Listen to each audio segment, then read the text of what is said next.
All right. Welcome, everybody. George is here. He's just not in his chair at the moment. I'm at a restaurant. George is live on location elsewhere. How's everybody doing?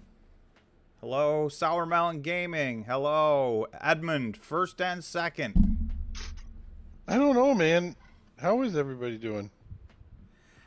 Probably everybody's not doing so great, but it's okay. It's good. It's all good. Last night we had this thing here happen, and that's probably disturbing a lot of people. But I feel like we're okay. We'll discuss more at great length. Hey, Nathan, welcome. Welcome to the stream. We'll give people a few minutes. Gorilla, welcome. Edmund, please discuss Wolf. All right, we'll put that on the list. I should have grabbed I should have just did a protein shake. That would have been faster. Instead of making toast. Do you know what a ghetto diet is? This is how. Does anybody know what a ghetto diet is? I'll show you how poor I was when I grew up. Let's see. Do you know what it is? I know what you're eating because you told me. I know, but this isn't the ghetto. Well, this is part of the ghetto diet actually. Have you ever heard it called this? I'm guessing like ramen noodles are on there somewhere. Yep, that's part of it. Ramen noodles. Do you know ramen noodles has fed more people than anything else in the world? I believe it. They used to be like $4 for $1 back in the day. That's freaking awesome. Remember that? That was boom. That was a meal. That was peanut butter and jelly and ramen noodles. That's the ghetto diet. Just in case you're wondering. Is there bread involved? Yeah, bread. But you used to be able to get a loaf of bread for nothing. It was like 49 cents. When I was a kid, it was 49 cents. Back in my day. Isn't that insane? And then you could get that. You get some jelly. Some Welch's jelly. And peanut butter. Hello, Ray. So my dad was proudful. Proudful, is that the right word? Proudful. If you want to be. Prideful. And we would go and work at these little, like, hand out the cheese and the government cheese and the government. It was milk and cheese. I think that's what we handed out. And peanut butter. That was the other thing we handed out. And I'm going to tell you something. At the end, we got to take the leftovers. Ah. That's how we lived. Nice. We'd do that like one time a month, stack up, have all that stuff. It's kind of crazy when you think about it now. I guess that's why I like peanut butter and jelly. So, Tom, what do you think happened yesterday to Bitcoin? I think that there were some massive liquidations. I was looking at all the numbers and digging in, and I've listened to everybody's 2 cents on this, and this just happens. And I'll show you on the chart. I kind of been calling for this, although I didn't think it was going to happen in 10 minutes. But I'm not disturbed by this. I'm not disturbed. I don't feel like we've left any of our areas, although at the moment we're heading towards the lows of the day as we speak right now, so not loving that, but we're still in a decent spot. Are you hearing this is a big month for crypto? Are you hearing there's a lot of rollouts happening? Tell us more. Tell me more. Tell me more. Did you get very far?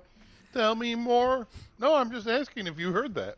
Oh, you know, to CVT Dallas, I do have MicroStrategy on my list, but I think my little spot where my head is blocking that. So there's a bunch more on the list that nobody can see, I guess.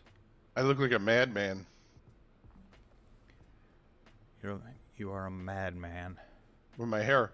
Hello, Jeff. Brent. Jeff says Kudab. Kudab. No, so I'm hearing they're starting to implement. I'm hearing there's a major update going on with computers this weekend on almost 6 major banks. On where? Uphold stop selling equities. Did you hear this? I didn't know they had started selling equities. Was Uphold doing equities? Yeah, they always did equities. They stopped them though. I'm not on Uphold. You are. No, yeah, I know they stopped them though. No one even talked about it. They stopped them a month ago. Isn't that crazy? Yeah, I wonder why. I don't know, but any of the reasons are not good. You know? That's my alarm. I took a nap. Mount Gox, somebody's mentioning in the comments. I know a lot of people are talking about that. I feel like the vast majority of those people took their money in Bitcoin. I don't think there's going to be a big dump from that. George went black. I don't know if he's taking a timeout.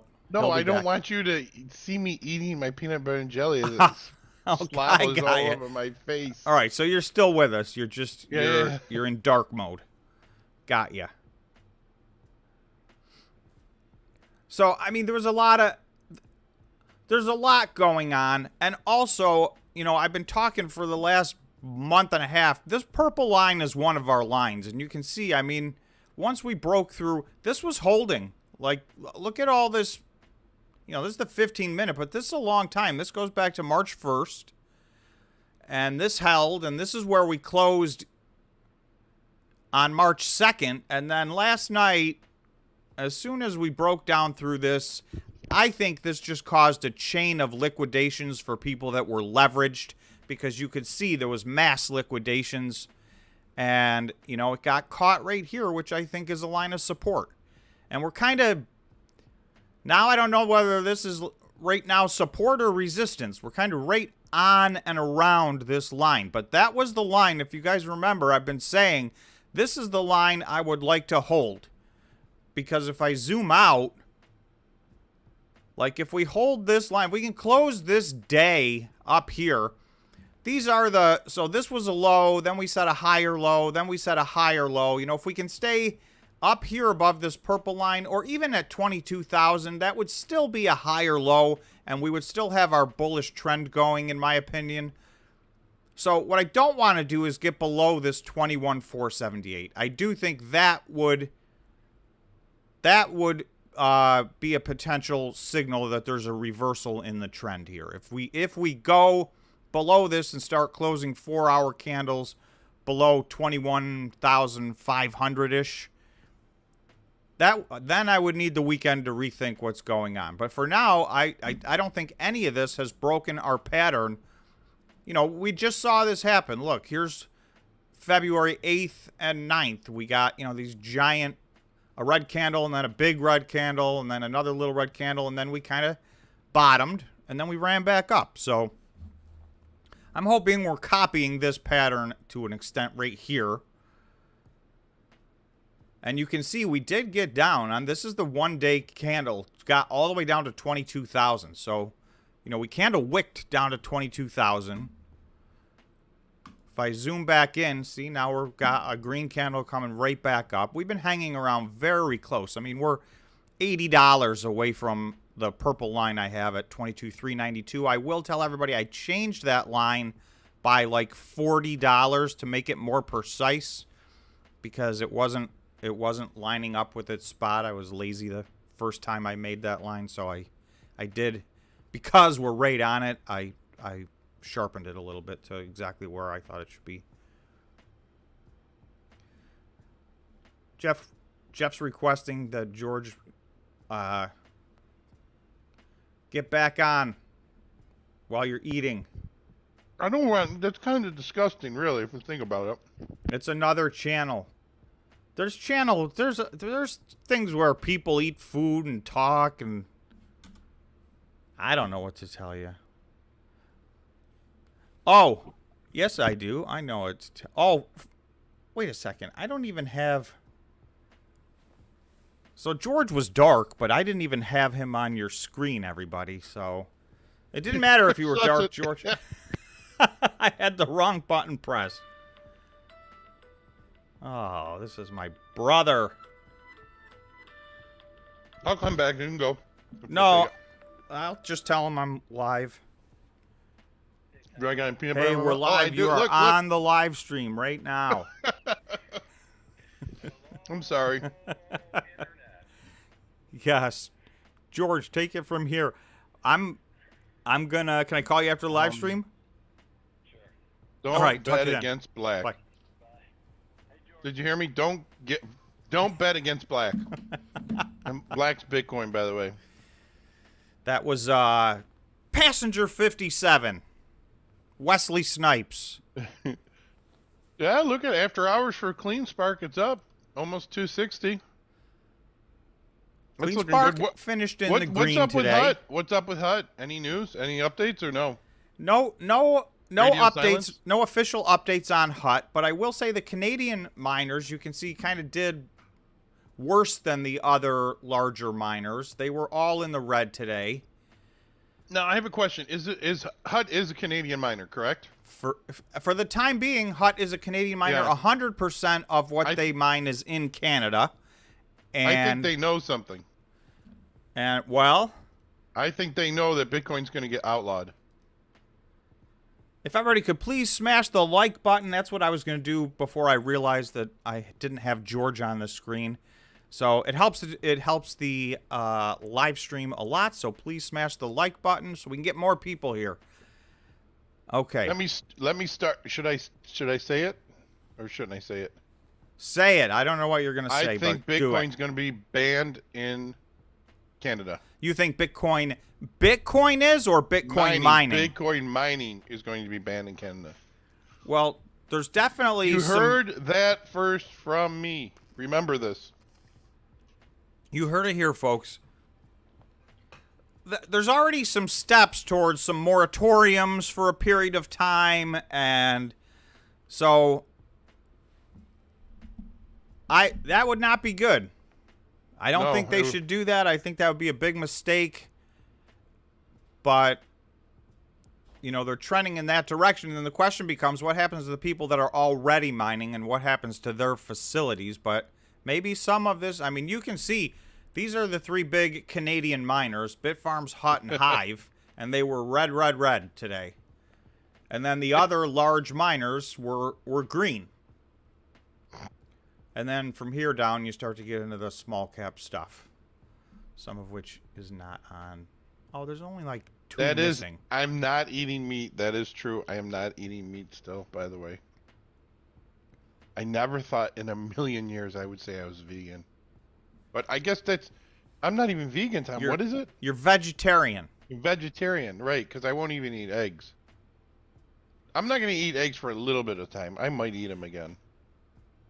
And I'll probably eat meat again. Vegetarian means you can have dairy products. What the hell's wrong with dairy products? I didn't say there was anything right or wrong with them. I'm just telling you what the difference is between a vegan and a vegetarian. A vegetarian, you can have dairy products, and if you're vegan, no dairy. So I'm a human. I identify as a human. You identify as human. You appear, by most regards, to be human. Yes. Well, I mean, you can't. I am from outer space. So, Tom, question. When is CleanSpark going to take off? And thank you, whoever posted that on the Discord. That was really interesting about CleanSpark. To read that 40% of the outstanding shares are owned by a institution. Yeah, that's a good sign in the right direction. Old Jock is saying, good evening, so much for the Silvergate short squeeze I was predicting, hoping for. Yeah, Silvergate's one we went through in the members only, and that got crushed the other day, I think ridiculously. I did not buy, but I had my finger on the button. I thought that was a crazy overreaction.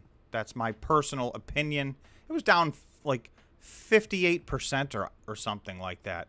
And it's already down so much. But yes, needless to say, that was the opposite of a short squeeze, unfortunately. Yeah, so is that true? Did they dilute again, Tim? I've been saying this to Tom, that was my biggest problem I have with CleanSpark. They're not going to stop diluting. Oh my God. They're not going to. I mean, if you're in $1.50, here we CleanSpark come. and you're waiting for them to stop diluting their stock, then please don't hold your breath, because that's not even in their plans. So the question is, are they going to minimize the amount of dilution and use it wisely? You can see they're spending the vast majority of their Bitcoin to fund their operations and growth. They're not taking on debt. And I can tell you right now, as a shareholder, I prefer equity to debt in this space, in the Bitcoin space, in what is still the part of the crypto winter here. You know, maybe we're moving out of it, maybe we're not. In a crypto winter, the companies that continue to take on debt, you'll see all the Bitcoin miners that failed, it's none of the ones who had stock dilution. All of those companies are doing great. The ones that failed and had to give all their machines back or do things like that, they're the ones who took on debt. Because you can't pay for your debt at Bitcoin 18,000. You can't really pay for your debt at Bitcoin 23,000. So the last thing I want to see CleanSpark do is take on any debt. I understand they're mining a lot of Bitcoin, right? They're very competitive with everybody as far as their amount of Bitcoin that they mine. So they're generating, more than $10 million a month.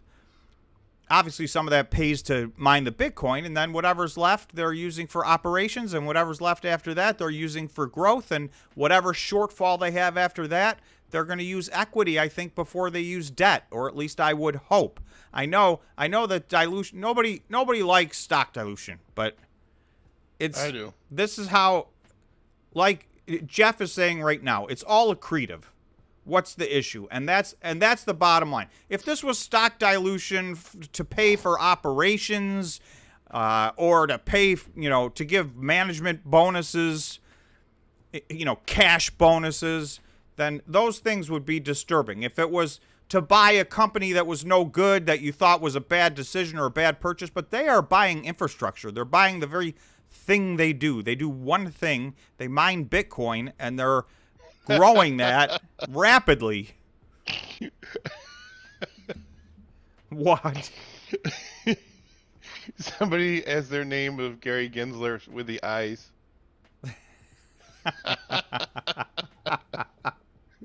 Did you hear that one? I guess there's a yearly meeting where it's where the SEC talks, and he's skipping it. He's skipping the meeting? Yep. I would think he kind of is the meeting. You would think. He's skipping it. Well, maybe he knows he's getting fired. I don't know that, though. That's pure speculation and conjecture. I don't even think that, actually. Why would he get fired? He's doing a great job. He's doing great work over there. They got a lot of work to do on cryptocurrency. Jeff is saying the cost of the dilution, even at these low prices, is cheap compared to buying miners 80% off. Right, that's the other thing is, the Bitcoin miners themselves are down. 80% is probably about right from what people were paying at the peak. Some of what CleanSpark has bought was more than 80% off of the highs. So that helps. And this is the thing is, here's the thing that I'm coming to realize more and more and more. And I think this has evolved over the last 15 months. This whole deal is about infrastructure and power. Because here we are, a year and a half later, and they're passing out machines like candy. So that was the big thing first. Oh, we got to order machines. We'll pay any price, because we need machines. But then the thing was, nobody was able to plug their machines in. The companies that didn't plan ahead from an infrastructure standpoint had machines in storage. Well, those don't do any good, obviously. And they paid top premium dollar for them.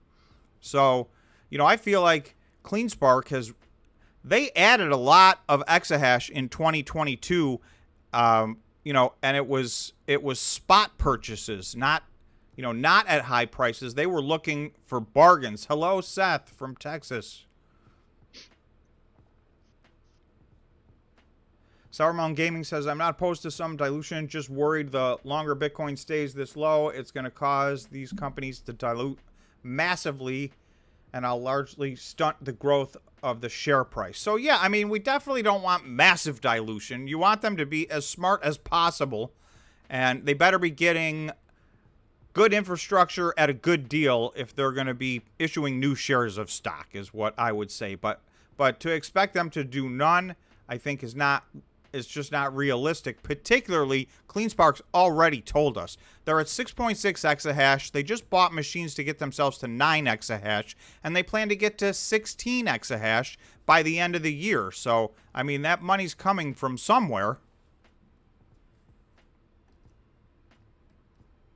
Everybody, don't forget to smash the like button. Sorry, George. We're at 28 likes. We've been averaging 100 lately. So, nice. Help us, please, by smashing the like button. It helps the live stream.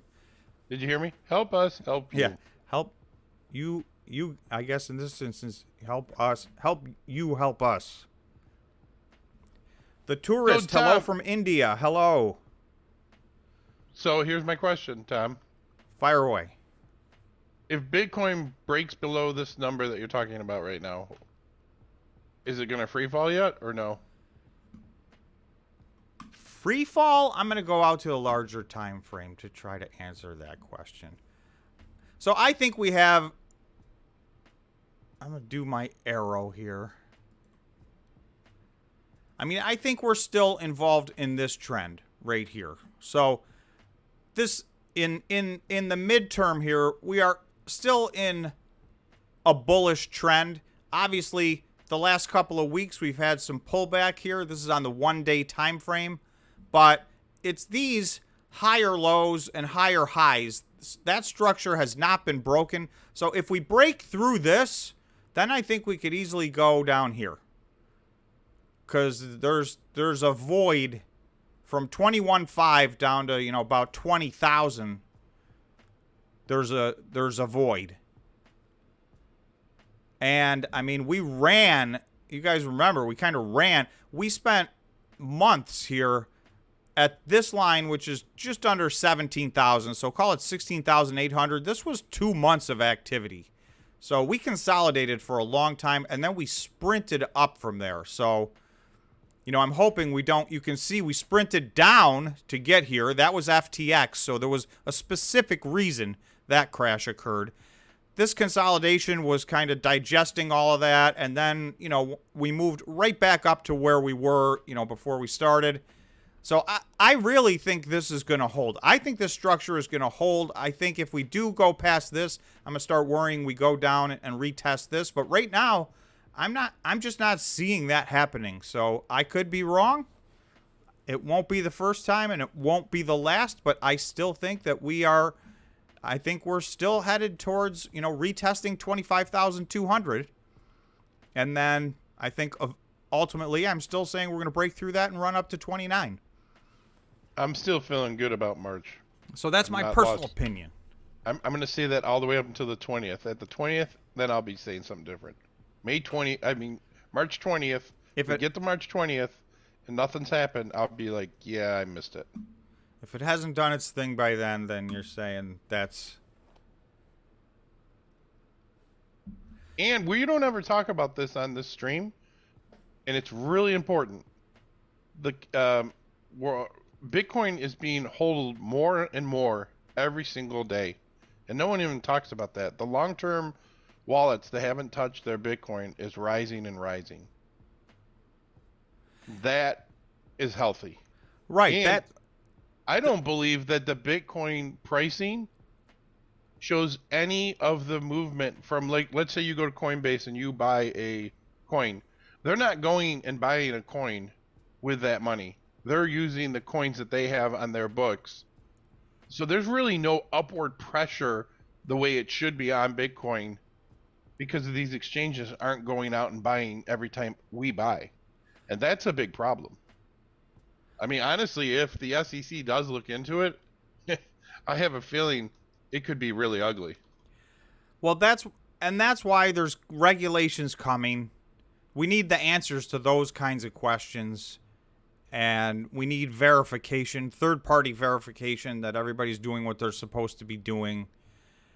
So, you know, that is still ahead of us. But that's a giant catalyst to me, in my opinion. There's regulations coming, and that seems like a bad thing. But really, the bad thing is the threat of looming regulations. And that is what we're living in right now. So once they get here, you know, whatever they are, they're not going to be everybody's worst nightmare. I feel very confident of that.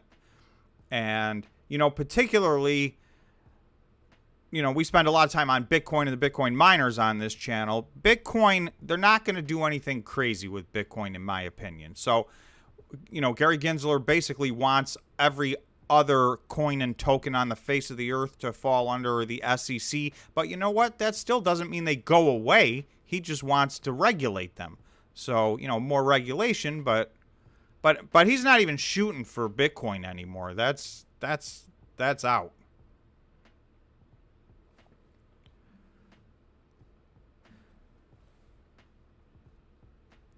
Let's see. Michael is saying CNBC reporter that SI going to make Bitcoin and other coins and companies top crash and look like more downside to come, with CNBC talking about the company.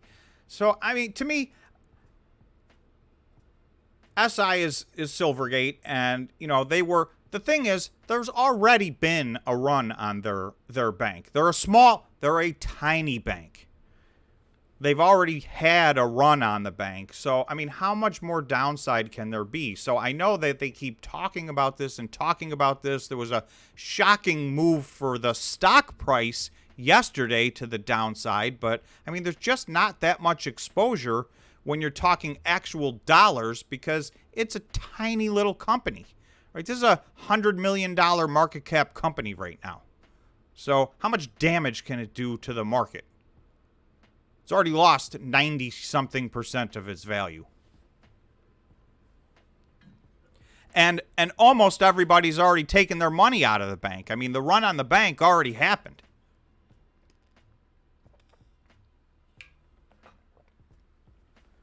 So, you know, somebody might get caught. You know, Michael Saylor came out and said, we don't have anything with those guys. So, you know, from a MicroStrategy perspective, they're not associated with them. But to me, these are the stories that linger around that, you know, help cause these pullbacks. And some of these pullbacks are very healthy, you know. So we're still, in my opinion, we're still in a healthy part of, you know, a couple of week pullback here in Bitcoin. We really had a strong test in the middle of February. We had 5 days where we crossed this $25,000 line. So that was a very strong test of this 25,200. And then we got rejected. So you know what? We got to regroup.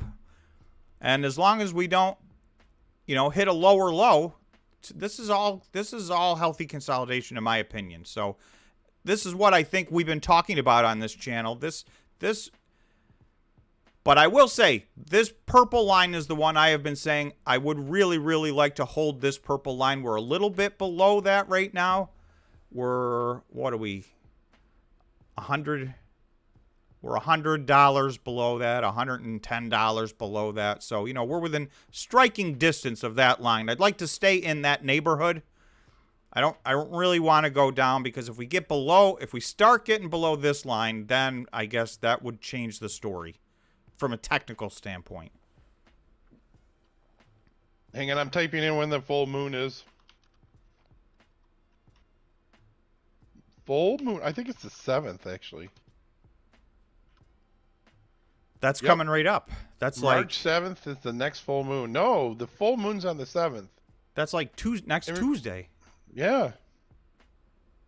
This is interesting. I've gone deeper into Looney Tunes, by the way. Darren. I've gone into deep Looney Tunes. Lunar Tunes? Yeah. I'm just convinced more now than ever before that Bitcoin is going to skyrocket. When? I have no idea. George is... But I still think it's going to get beat up hard. It's still going to go way down. So it's called the warm. So what's your timeline? Because you said it's going to skyrocket and it's going to go way down. August, September is when I think that we're going to finally start to see upward pressure on Bitcoin. I think we're going to have a little run here in March, and then I think it's going to get beat up, and it's going to get beat up worse than anybody even can possibly imagine. So because remember, after this year, there's a few months into next year, but it's all over with then. They're not going to be able to beat it up like they're doing now. In my humble opinion. Well, the economics of mining Bitcoin is changed radically. So from November of 2021, which was the peak of Bitcoin, that's when Bitcoin hit $69,000. Until now, the difficulty level has doubled. So we just, with this last adjustment, we have now doubled. And in that period of time, we've gone from trading at 69,000 down to trading at 23,000 or 22,000. So if you think about it, doubling the difficulty level is actually the same thing as having a halving. So now, by the time we have the halving, we will be at more than double the difficulty level, and then we're going to have a halving. So that's really a quartering or more. So it's going to be somewhere between 4 and 6 times as much energy to mine a Bitcoin, or as much, I won't say energy, as much computing power to mine a Bitcoin as it was when the last time Bitcoin hit its all-time high.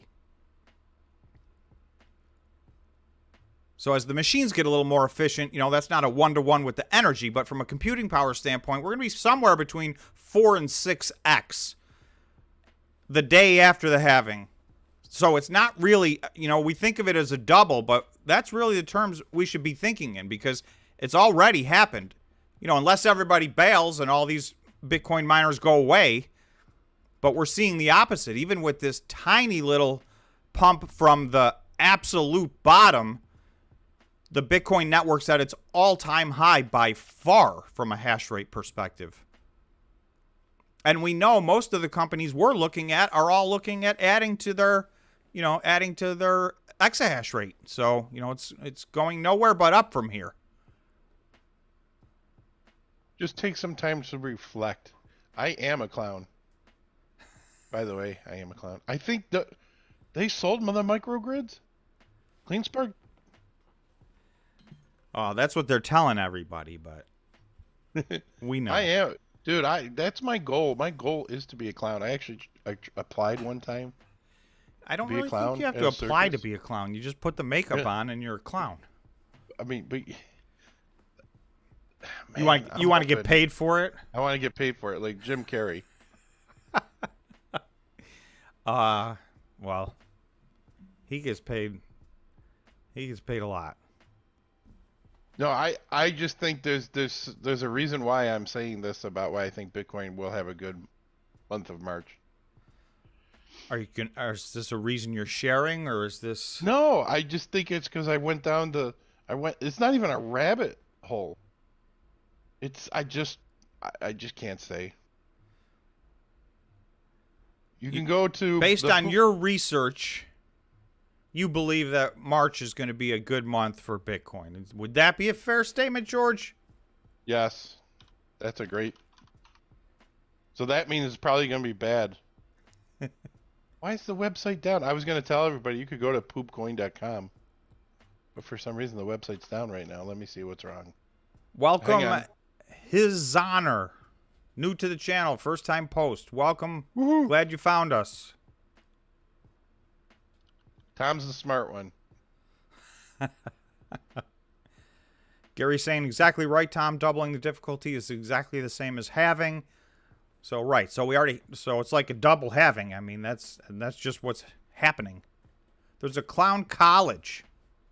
Oh, there is. It sounds like it's defunct though. So you're too late, George. I'm too late.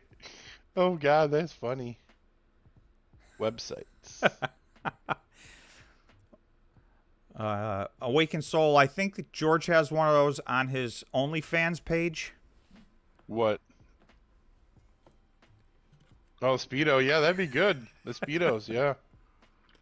I mean, I think that's the bottom line. No one can tell you where Bitcoin's really going. No one knows if it's going up or down. We can use... I was actually going to say we were in a head and shoulders pattern again, by the way, when somebody else said we were in a diamond pattern. But no one technically knows except the people that are buying and selling it and manipulating the price. Well, particularly in the short term, all you can do is try and let the trend be your friend, you know, and that's going to work until it doesn't work. Right? Because there's always a reversal at some point. Every trend ends. So to me, that's how I try to do it. I will show you guys. Thanks for asking, although nobody asked right now, but a bunch of people were asking in the comments section. I talk about options sometimes, so I'm just going to show you guys one of the options I'm doing again right now.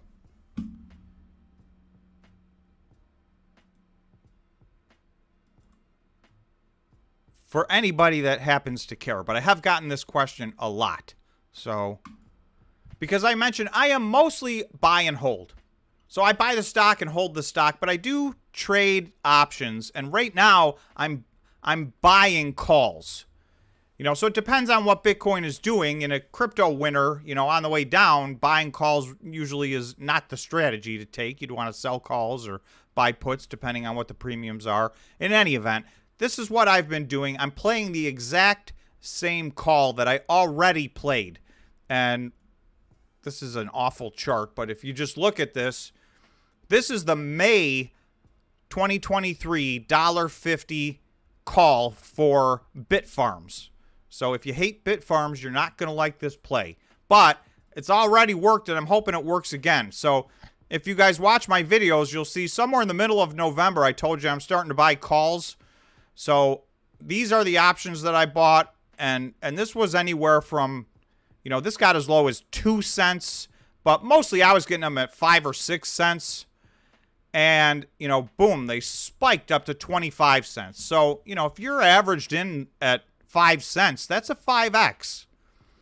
So I did average out of these, and we talked about this every one of these days, so you can go back and check the record. I was able to average out of these between 20 and 25 cents. And now it's back down to 8 cents. So guess what? I'm buying them again. We'll see if I can do the same play twice and have it work. So just so that you know, that's what, you know, that's some of the... I'm so glad you explained that, because I saw that on my phone today or the other day. I was like, what the hell is he doing? I was just curious. Well, this is what it is. And some of these are... You got to be very careful with options. A lot of you are very experienced and you know what you're doing with options. But if you're new, I would suggest you crawl before you walk and you walk before you run, because every option is different. The time frame is key. The strike point is key. And the premium is key. Because some of these, particularly for over a year, the two highest premium options in the whole market was Riot and Marathon. So if you were buying those calls, you were paying dearly. Now, if you were selling them, you were getting paid. So we got a lot of people saying they like options. Some people saying they don't like options. I like options. I mean, again, there's no guarantee. You win some, you lose some. But you know, you're limited to whatever you invested. This is why the one thing I don't do is short. Well, there's two things I don't do. I don't leverage and I don't short, because those are two ways where your exposure is undefined. Everything else you do, you get to pick. I'm going to invest this, and you know, it could all go to zero. So you need to understand that. But the problem with The problem with leveraging or short selling is it could go to less than 0. So that's where you really got to be careful. Have you seen? Hello, JD and Nashi. Welcome. Have you seen people get destroyed, losing money and shorting and doing stuff? Well, we just saw yesterday like a couple $100 million of Bitcoin longs, leveraged longs, get liquidated. I mean, that's what happens. And when you're leveraging like that, that's not just buying on margin. When you're leveraging like that, they don't give you you don't get a margin call. Your money's just gone, and it could be gone in 2 minutes. I mean, and there's no getting it back. So you got to be if anybody is out there 10x, 20x, 25, 50, 100x leveraging, this is not financial advice, but in my opinion, that is an epically bad idea. Right? It's the ultimate. It's just too much. Is it just pure gambling? It's pure gambling. It's pure gambling because if you have the wrong 5 minutes of price action, all your money can be gone. So nobody knows from minute to minute to minute what's going to go on. And that's what happened. You saw it cascade. You see how fast that dropped last night? Because that's what happens. Once it reaches a certain point, people start to get liquidated. And then they're forced to sell. So that further drives the price down. And then more people get liquidated. So it's a very risky business. Let's just say that. So I prefer to invest. I invest my money, and I know whatever money I invest, I might lose. But I'm not going to lose more than that. So, if you're in margin, you can lose more than the money you invested. If you're shorting, you can lose more than the money you invested. So these are all, just for those of you, probably the vast majority of you know that, but for those of you who don't,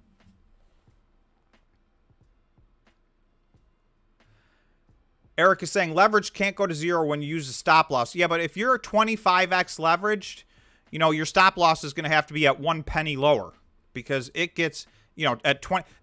Eric, what you're saying is absolutely true. If you're on margin and you're leveraging that way and you use a stop loss, then you can mitigate your losses.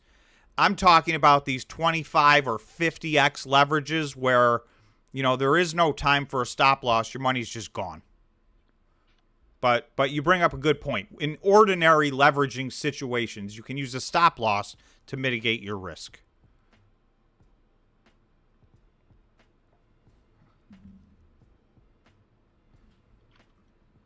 Robert said, less than 0, story of my life. Robert Downey Jr., 88?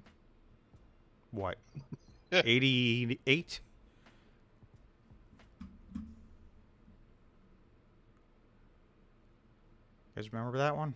That was Robert Downey Jr. version 1.0. All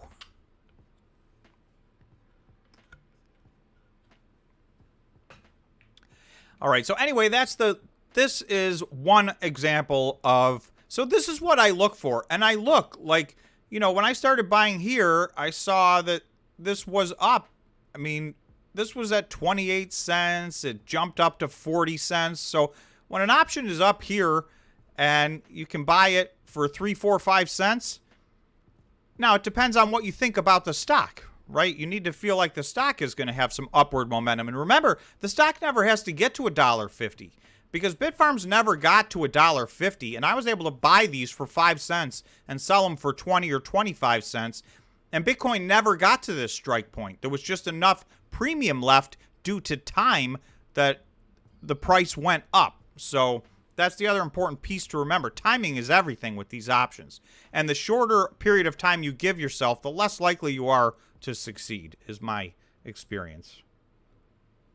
These already have less than 80 days left on them.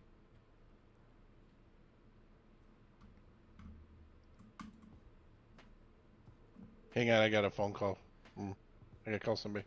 Take your call. Make a few calls. Work is you gotta calling. do.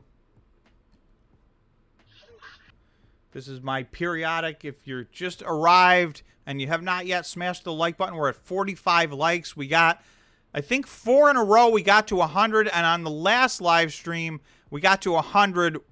We were at 99, and somebody smashed the like button when, just at the buzzer to get us to 100. So I appreciate anybody who will smash the like button and see if we can get to 100 again. I'm back. That was quick. Selling options, buying and holding.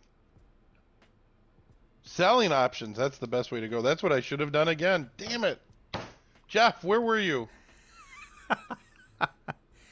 So for selling options, to use the same example, I mean, they should be covered. So you should own. I'm not going to get more complicated with spreads and that kind of stuff. Essentially, the most effective way, if you're a buy and hold person, let's say you own 1,000 shares of Bitfarms, and just to stick with the same example. So I bought those options. Somebody sold them to me. So you get paid a premium. So if you own a company and the options are paying a 15% or 20 or 30% premium, and remember, it's really a lot more than that because you also have to adjust for the fact that, a lot of these are 30, 60, 90-day options. So if you're getting a 30% premium in 30 days, that's astronomical. So what you can do is hold the stock and then sell options on the stock that you own. This way, what will happen if the stock goes up that much money, then you get the difference. You still get the win. Let's say Bitfarms is at $1 and you sell $1.50 calls. Well, then you get that increase from $1 to $1.50, plus you get the premium that you sold the options for. However, at that point, you now have to give your stock over. So you make money and then you make some more money. But, if you happen to pick the moment where, Bitfarms runs from $1 to $4, then, that's the risk you take. But that risk is only that you didn't make even more money. So, 9 out of 10 times, if you're doing this consistently, especially, hindsight's 2020, but if you had been doing this for the last 16 months, you'd just be making money, and never losing your stock because, for the most part, we've had these small rallies, but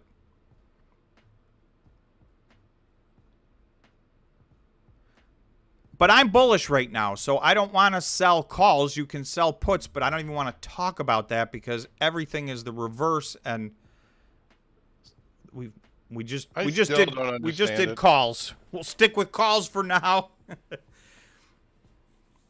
I will try to do some videos. It was our intention, George, right, to do some 101 type videos. Here's how to buy calls. Here's how to sell calls. Here's how to buy puts. Here's how to sell puts. All that stuff. I mean, I'm just in shock how much time it actually takes to do everything regarding YouTube. Everything's complicated. Everything is complicated. And then there's a million different things.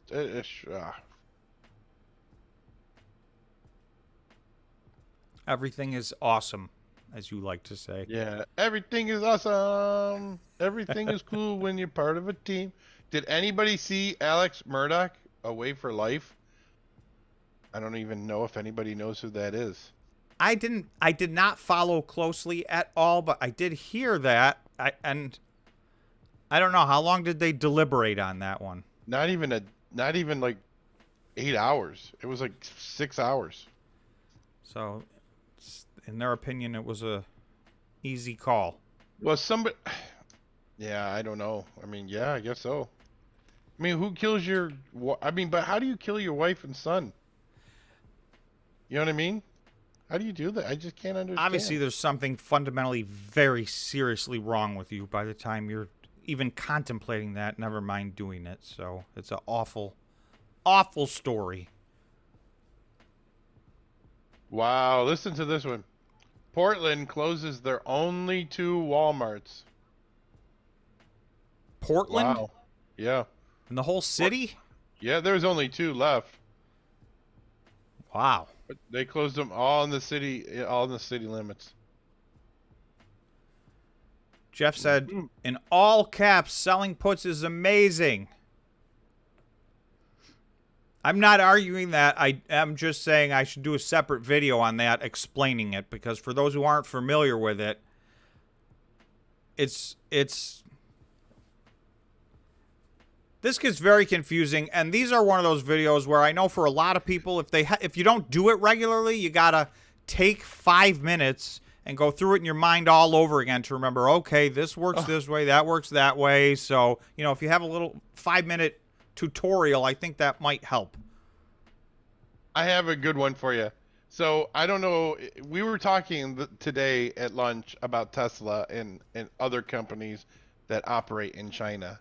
Did you see what happened today in a release that Tesla gave out?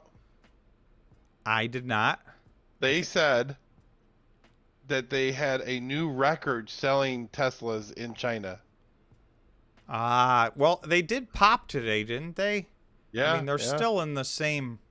No, but I just find it interesting. No way to really verify that, but that's what they said. So these are my EV... This is my EV list. So Tesla was up 3.6%. Oh, it did finish under 200, though.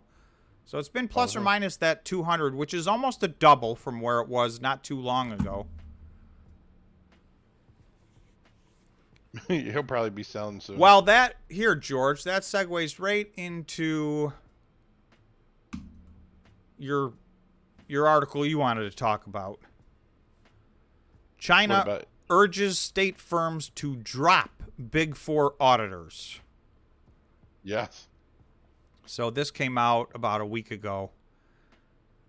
So when they say urges, I'm pretty sure that... Does that mean they're going to shoot him?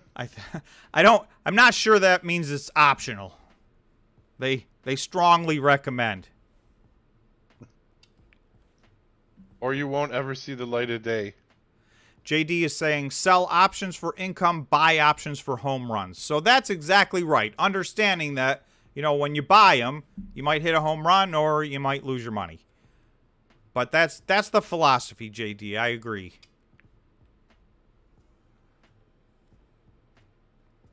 No, that's a different Murdoch, Jeff. It's not the Daredevil. It's not Matthew Murdoch. Or maybe it is also Matthew Murdoch. Yep.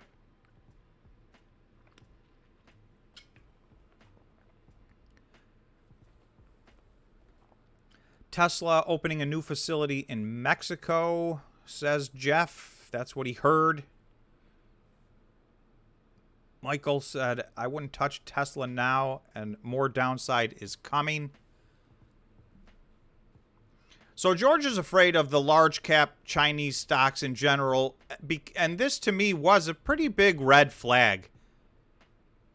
For them to want to drop the big four accounting firms, for all of their large companies to stop using, you know, obviously there's a lot of good accounting firms in the world, so it's not just the big four that are, but they're of a size and have a certain reputation where it carries more weight.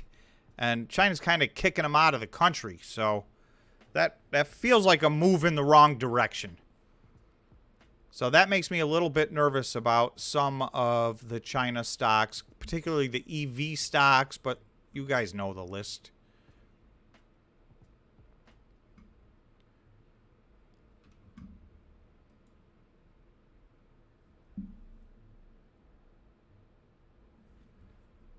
So I'm going to go back to that. Where'd it go? Where'd it go? So here's the ones I'm worried about. I've given up on even trying to guess what Tesla is going to do because the valuation on there is a mystery to me, and it will remain a mystery to me, and I don't trade this stock well, so I just don't do it. But these two companies I am concerned about, Rivian and Lucid Motors, and it has nothing to do with whether they have a quality vehicle or not.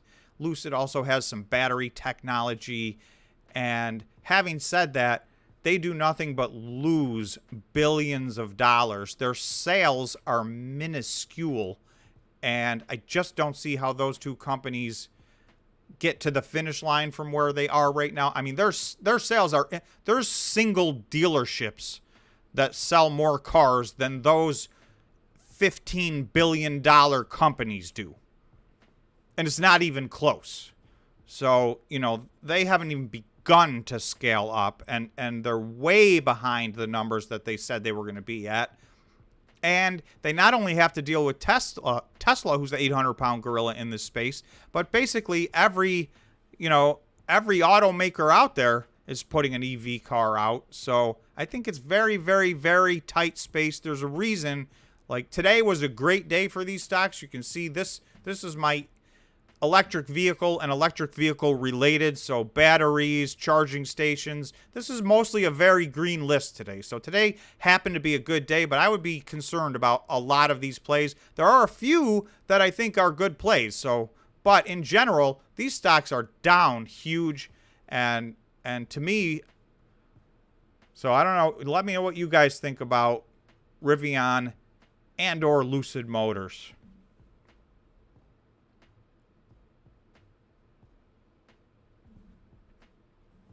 Okay, I'm back.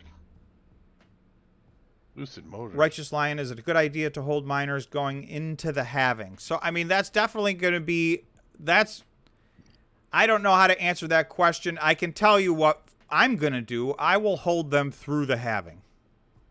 But there's a lot of price action to happen between now and then. So we need to see what they're trading at, and, you know, who's left and how their financial position is. So there's a lot of stuff that's going to go on between now and the halving, even though it's creeping up on us. I mean, it'll be here before you know it, but we got to see a lot from these companies in 2023 to get a better picture of where the Bitcoin miners are at, in my opinion. CVT Dallas says, Rivian is like a Hummer H2. The market is so small for those guys. It's worthless as an investor.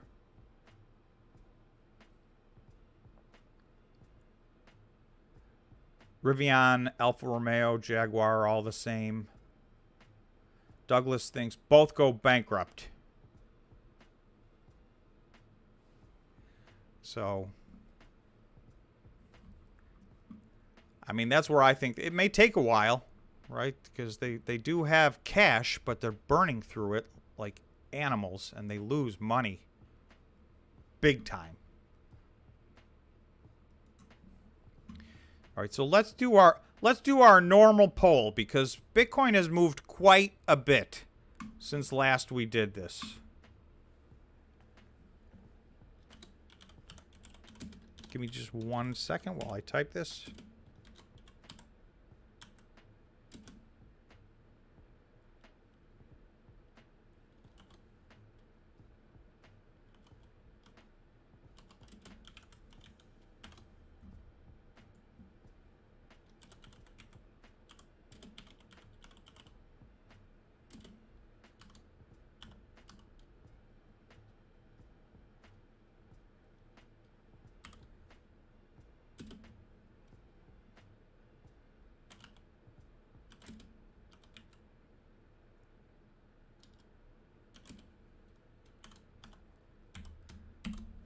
I'm not a very fast typer.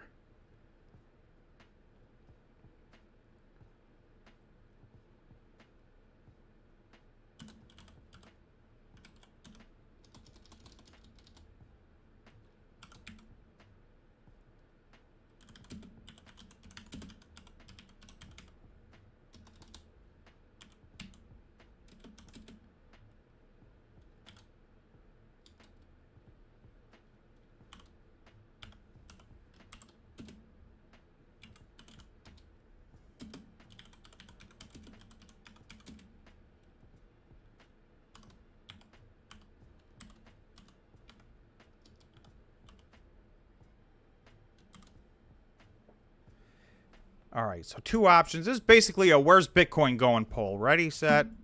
Oops. Ready, set. I pressed the wrong button.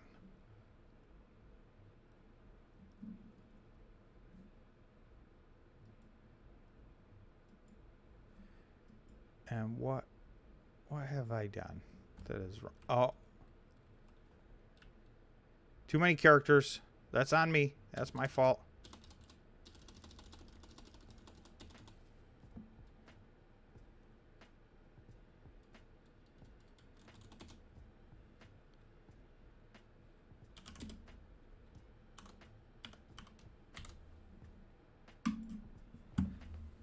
All right. They limited the number of characters. So hopefully this makes sense. So I will explain it. Bitcoin's next move sometime in the next 30 to 60 days is what I'm saying. So, you know, I don't know what's going to happen tomorrow or a week from now or 2 weeks from now. But do we think that ultimately the next move is back up, retest 25,000, get through 25 and run up to 29,000? Or do we think we have failed at 25,000 when we're already on the way down and we're going to fall below support and get back down to that anywhere from 18,000 all the way down to 15,000 where we were trading for several months? So that's the question. Those have kind of been the two options on the table for a little while now. And so I've got the previous poll results in my head. For those of you who were here, you might remember them, but we'll check out and see if people have changed their mind. We'll compare and contrast.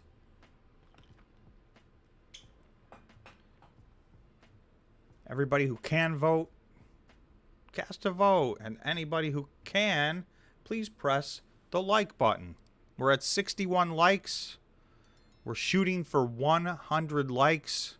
That's our new gold standard. I think we've done 4 in a row with 100 likes. It might be 3 in a row, but I thought it was 4 in a row. But we're at 61 right now, so we need big help on smashing the like button. All right, I see a lot of people voting. Let's see. Old Jock says, Tesla seems to be the only EV manufacturer that can actually make any profit, and a fairly healthy one at that. I mean, I will say, I agree that and I was a doubter for years and years, and I still question their valuation, but they turned the corner and they make money selling EV cars. They make good money, and nobody else really, none of their, you know, as far as Lucid goes and Rivian, I mean, they're losing per car by a mile right now. They're nowhere in the neighborhood of even generating a gross profit, never mind net income. So, but it did take Tesla 10 years. The question is, I don't think Rivian and Lucid Motors have those 10 years. Tesla was first into the space. They had first mover advantage. They got that period of time, and they were able to raise capital throughout, and they got to the finish line. I'm just not sure anyone else is going to be able to do that like they did.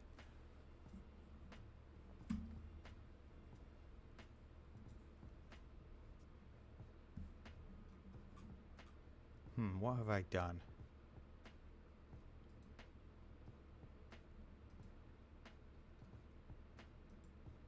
There we go.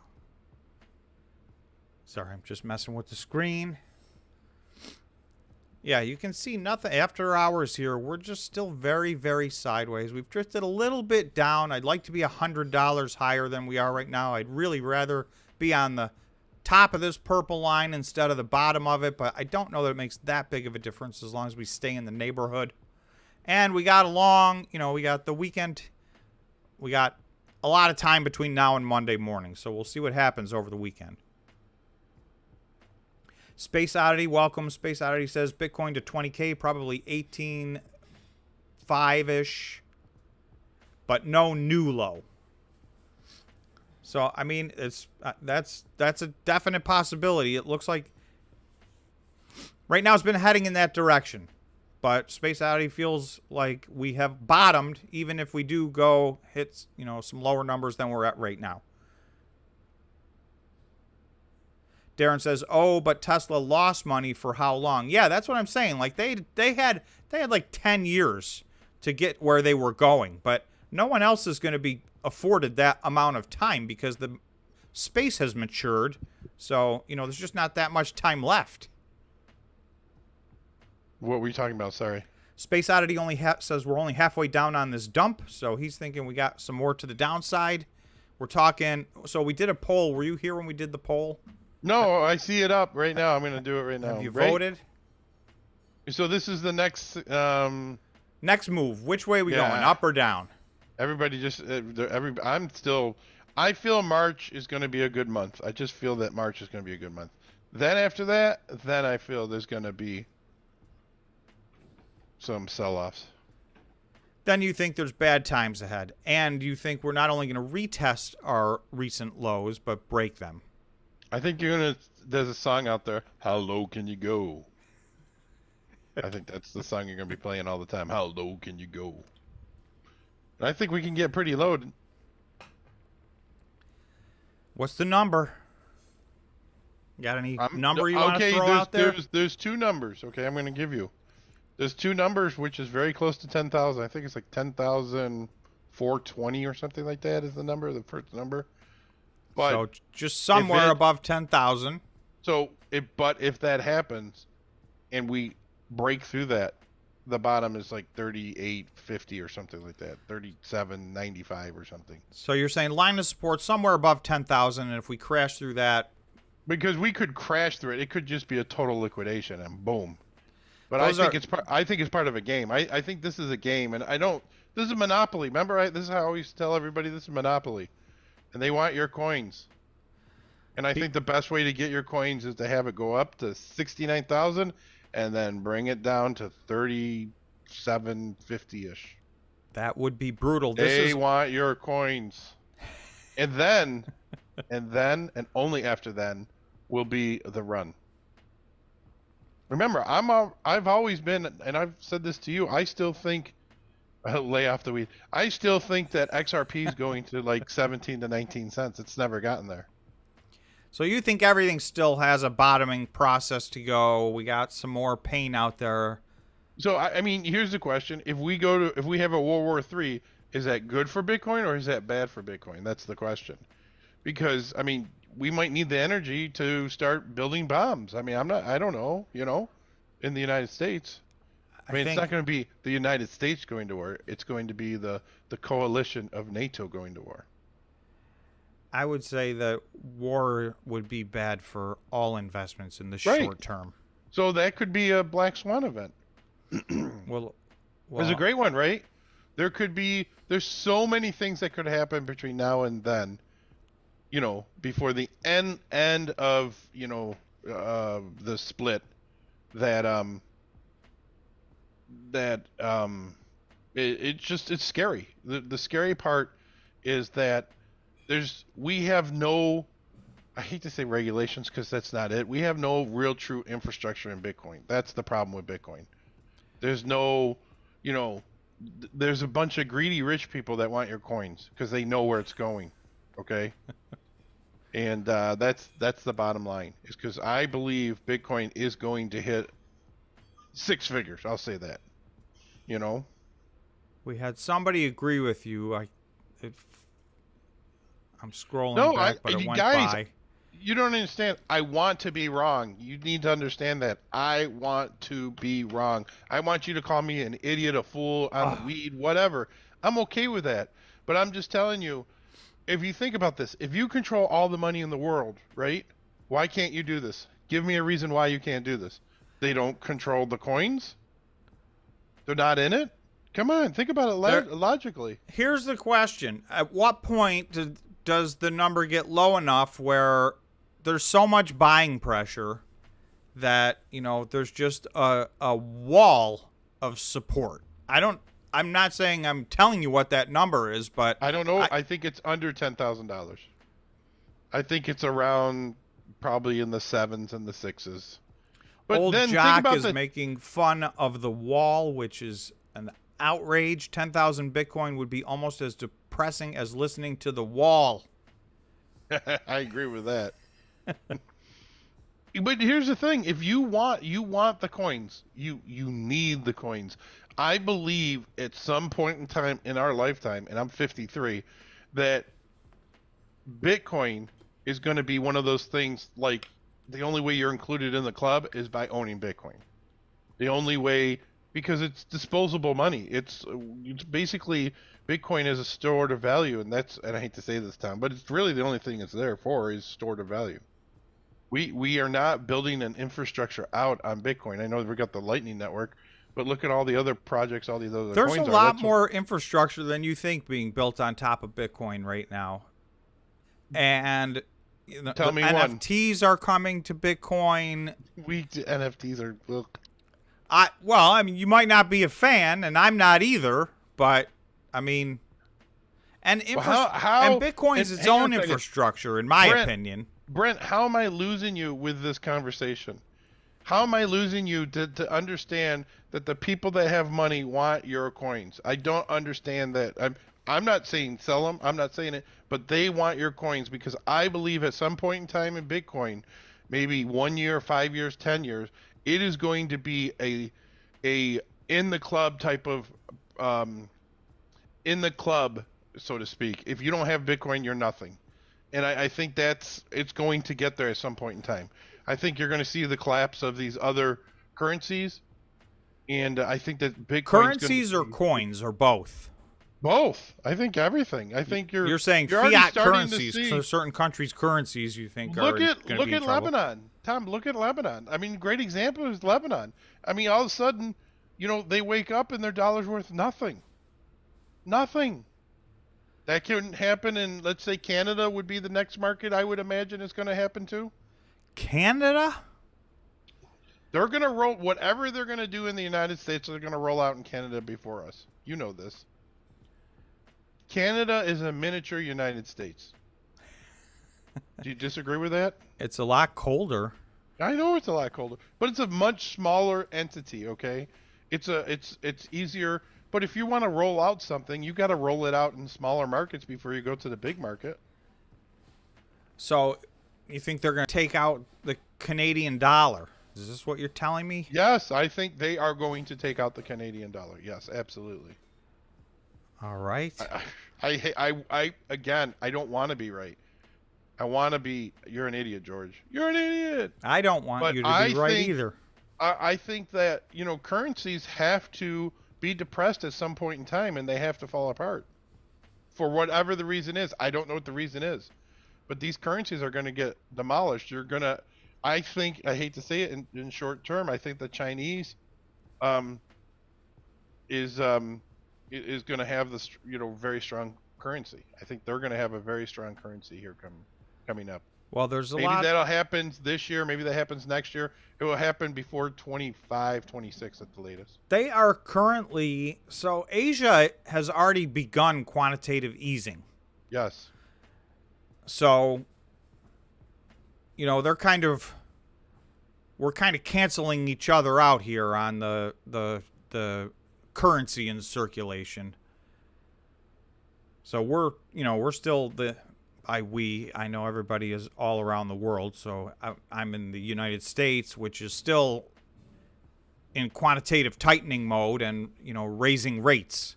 So we haven't even gotten to that point of the process yet.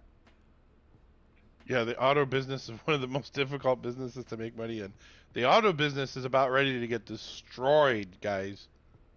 It's going to get destroyed. I would short Ford right now, not financial advice. Ford had a good day today. Yeah, that's why I'm saying to short it. They had a good day. The pain that is coming for these companies, especially automotive, there's major pain coming. I believe what they did to us with this whole chip shortage and charging a premium. You ordered a car, and I've heard this from tons of people. You ordered a car, and the Bronco is a great example. It gets here, and you ordered it. You placed your deposit down. They get there, and they go, oh, sorry, we got to charge you $10,000 more. How's that cool? You don't want it? Okay, see you, bye. You've ordered it and put a small deposit? Is that what you're talking about? Yep. Well, yeah, a lot of these EV companies ask for very, very small deposits. So racking up their, orders per se is a dangerous game. And people will walk away from even $500 or even $1,000. Here's the other thing. I don't like a digital dollar. I don't like going to always being paid in digital dollars. I don't like crypto coins as the only thing. I like a mix of everything. I think that unfortunately affects poorer people more than it affects anybody else. When you say a digital dollar, you're talking about centralized, Yes, a Fed not federal decentralized, right? Fed dollar, or a euro. Not but our best answer to that is Bitcoin. Right. Bitcoin. I agree with you. So Brent thinks 3,800 to 6,000. Those are too low. He thinks there'll be a price wall of support above that. I agree with Brent, but Yeah, I know everybody does. You got to understand, it's not easy being me. You know that? It's just not. It's likely to to come in. Here's the deal. Okay, we're at what are we at? 22 something right now. Cut it in half to 11,000.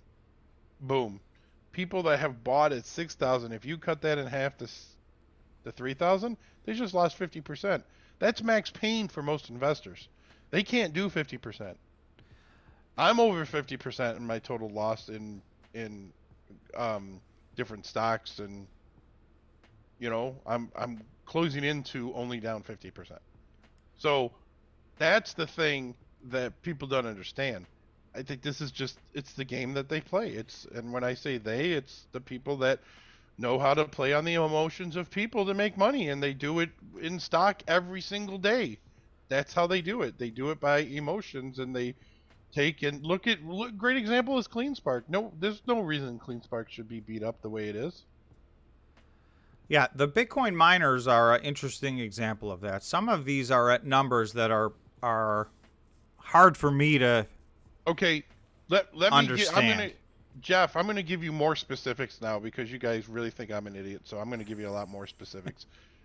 We had almost, when I say we, I'm talking about America. I'm sorry, but these are the only numbers I know. America had people, and it's just the everyday Joe Schmo, had over $4 trillion saved up for giving out money, whatever the reason was. Okay, Total that number, savings. right? That number has shrunk to $850 million. Okay, so when Bitcoin made its run, remember there was all this money in savings. They had nothing. They had no. What else could they do with it? They're like, I got all this money saved. Well, let's go into crypto. And that was one of the reasons why I believe that crypto took and went through the roof, is because they had all this extra money in savings. That money's gone. Not only that, we also have in America over almost $1 trillion in credit card debt, highest it's ever been on record since they started recording it. These are all numbers you can go look up. If you don't agree with me, please go look them up. So those are the reasons why I'm saying this about crypto.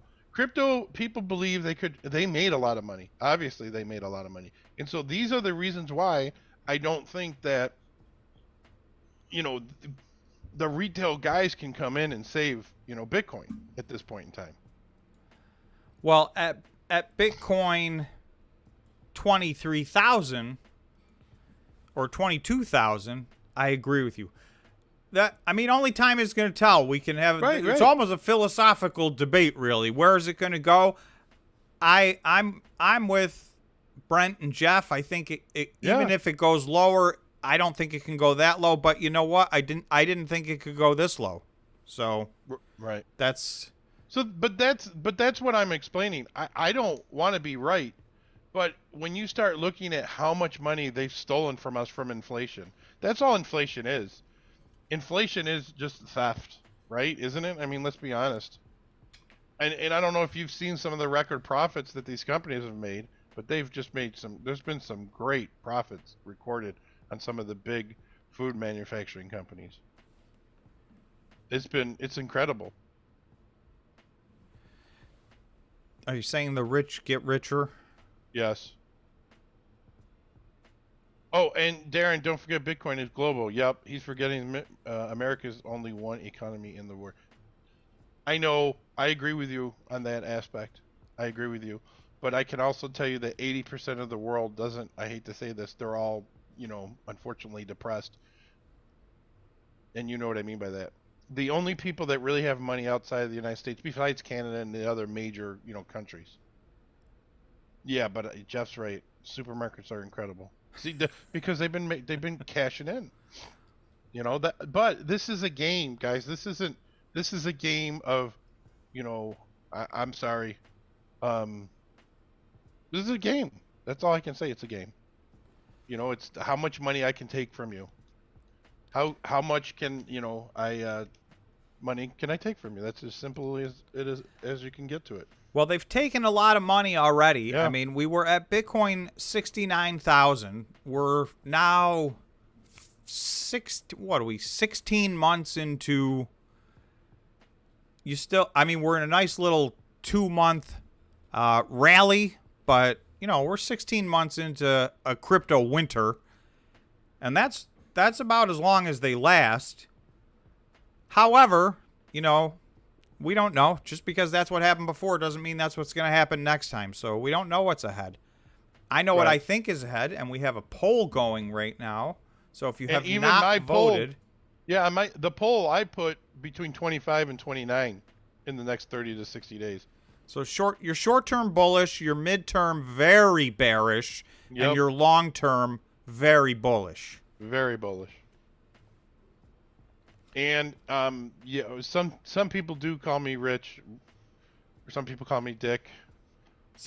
But some people call me Richard. Go by many names. Oh, you want to know who? I'm average, honestly, as far as like in the ecom score. Did you hear me? What, your ESG score? No, my ecom score. Ecom. My ecom score. Brent bought his first Bitcoin at $380.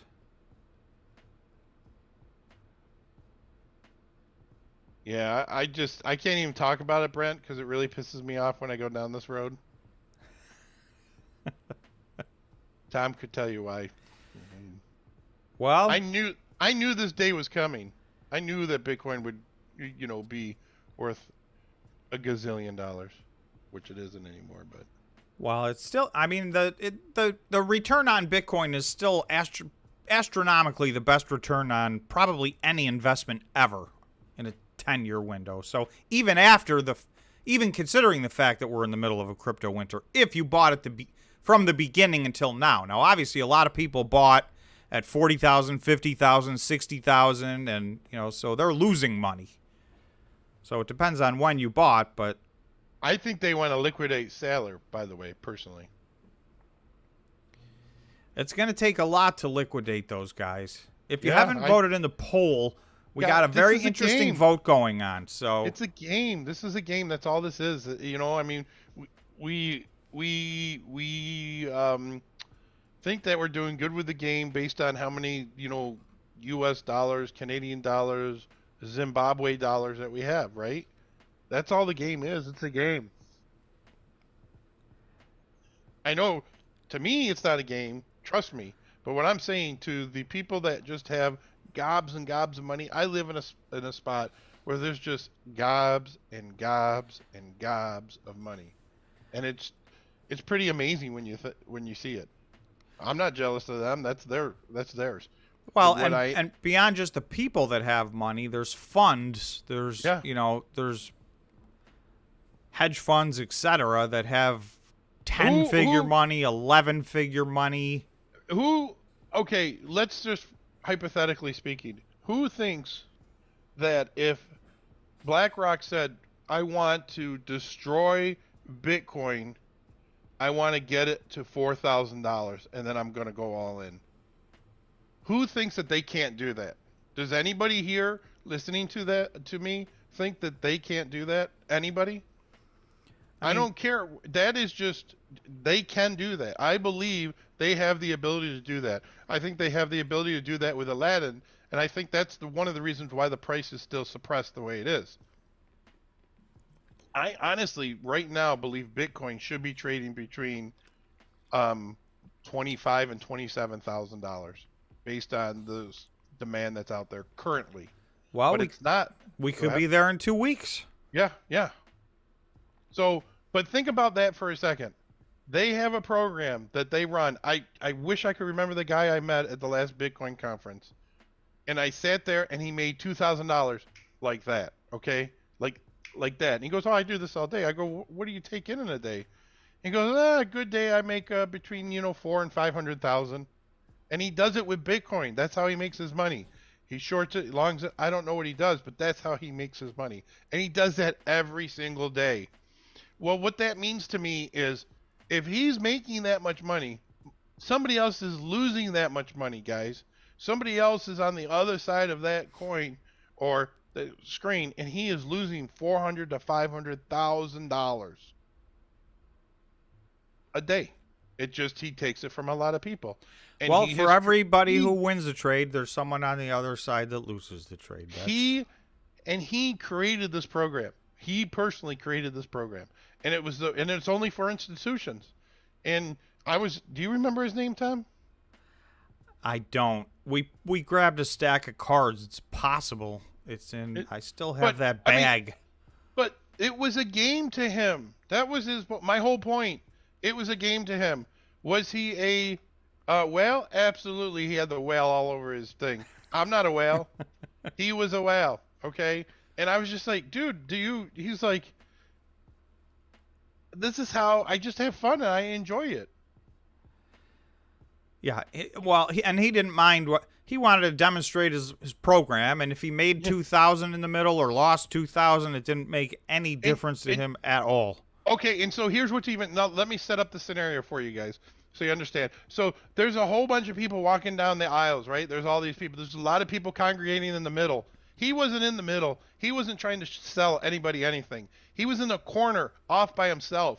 And I said, "Tom, I want to meet that guy." He goes, "Why?" "The guy's just standing there in the corner." I said, "Trust me, that guy knows it." And he goes, "What do you mean?" I said, "Let's go." We go and meet him, and he shows us this program. I wish I could remember the name of the program, but I don't.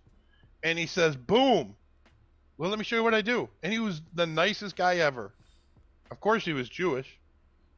But he was the nicest guy ever, and he just sat there and he's like, "Oh, this is nothing. Let's do this." Boom, boom, boom. And he just showed the markers. He was there to see all the transactions of Bitcoins and how they were going. And he goes, "Okay, watch this trade." And then he quickly goes, "How much you want to make?" He goes, $2,000. "Okay, let's do it." He made it in 20 seconds. And that's all he did. You can't tell me it's not a game because he was giddy. He was giddy. That's a game, guys. It's no different than Monopoly. That's why I always call this Monopoly. Sorry. Well, maybe we caught him on a good day. Maybe he has bad days. Jeff, his best day was $1.2 million, by the way. And yes, he is making that much money.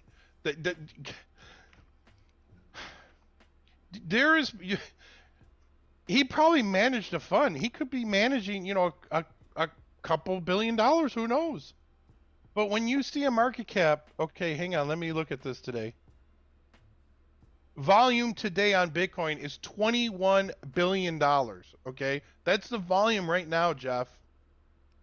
Do you not realize somebody is making $500,000? One person.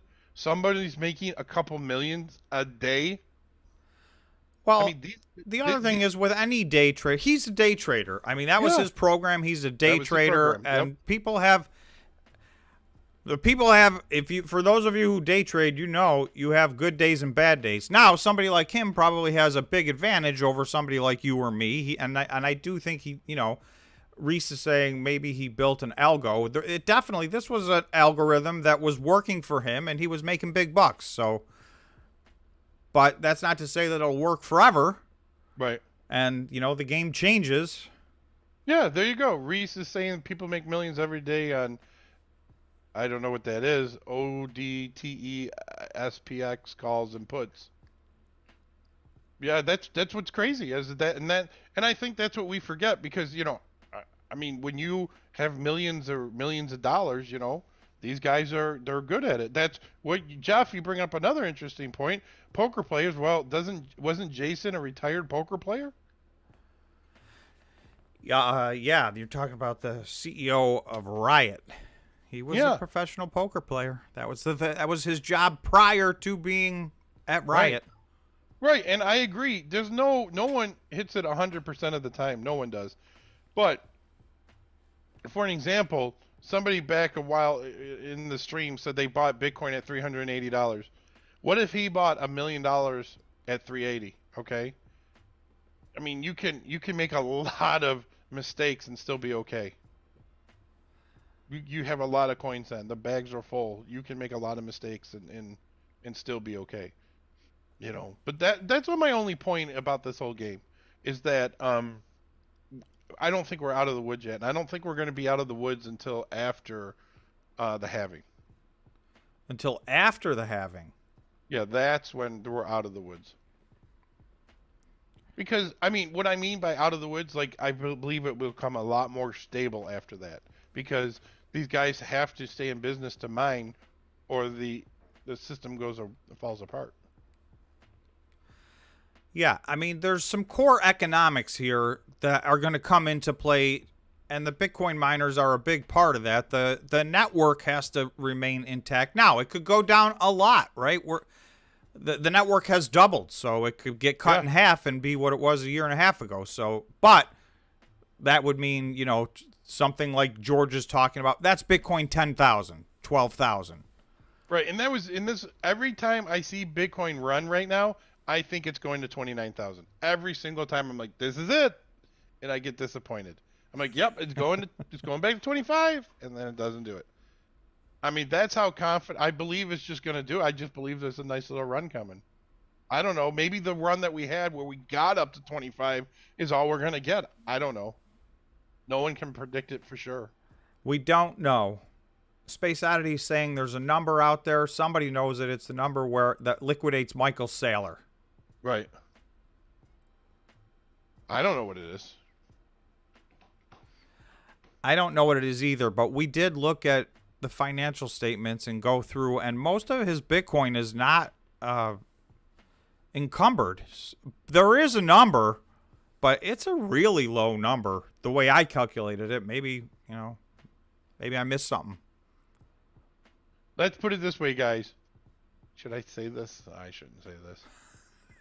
If you're thinking more about whether or not you should say it, you shouldn't say it. I got crushed on Bitcoin. I mean, I've gotten crushed on Cleanspark. That I went in, what was it, last week? Was it last Friday? I think it was last Friday, was it? Something like last Friday. Yeah, and from last Friday to now, I've gotten crushed. It's been a beatdown. It's been a tough couple weeks. You know, January was off the charts. February, not so good. Crushed. UNG 977 in after hours.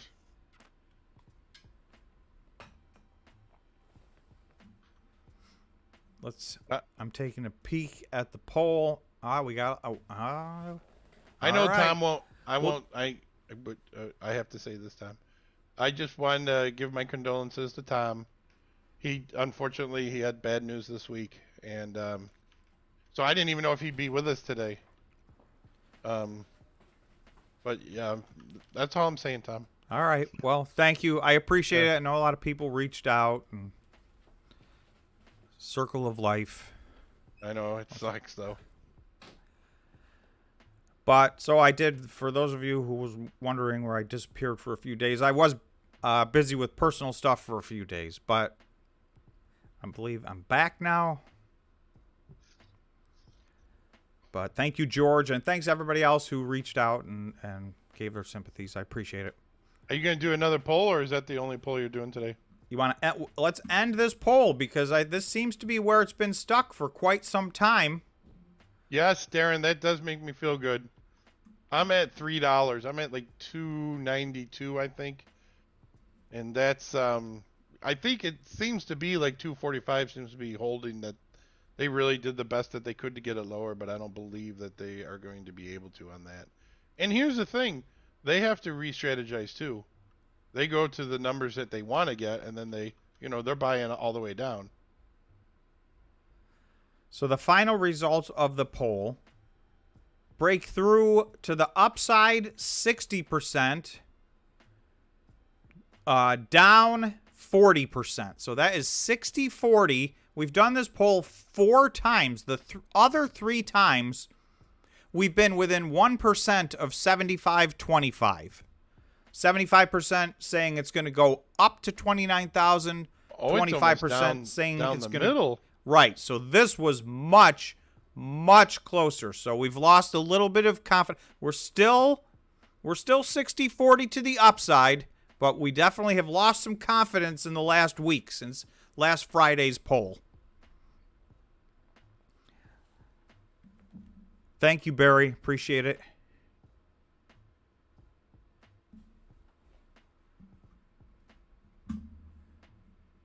All right, we're at 78 likes. Thank you, everybody. I'm going to do the hit the like button one more time. 79. We're just going for 100. It didn't seem like we were going to get there, but now we're pretty close. So appreciate it, anybody who will smash the like button. It helps the stream. It helps the channel. Also, thank you to all members. I see a bunch of you are on the stream right now. I appreciate your support. And I got a couple videos to get to you guys as well. So I'll be doing that. And for those interested, you can find out what the membership is. I'll just put this link in the description or in the chat. Or at least I think I will. But oh, hold on. Well, I'll press that button. But you can join the channel. You can become a member. It's $5 a month. We have a bunch of members with us right now. We do a once a week live stream for members only. We have Discord for members only. And the members pick a stock each week for me to do a deep dive video on that is for members only. So we have a big library building up of members only videos as well. So if you're interested and if you want to help support the channel, it will be much appreciated. For whatever reason, YouTube, I don't know what YouTube's doing, but the YouTube revenue is next to nothing at this point. All right. So thanks again to members. Much appreciated.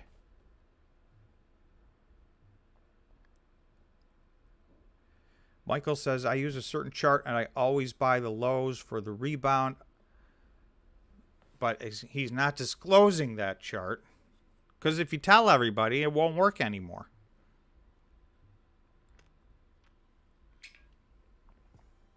That's really funny.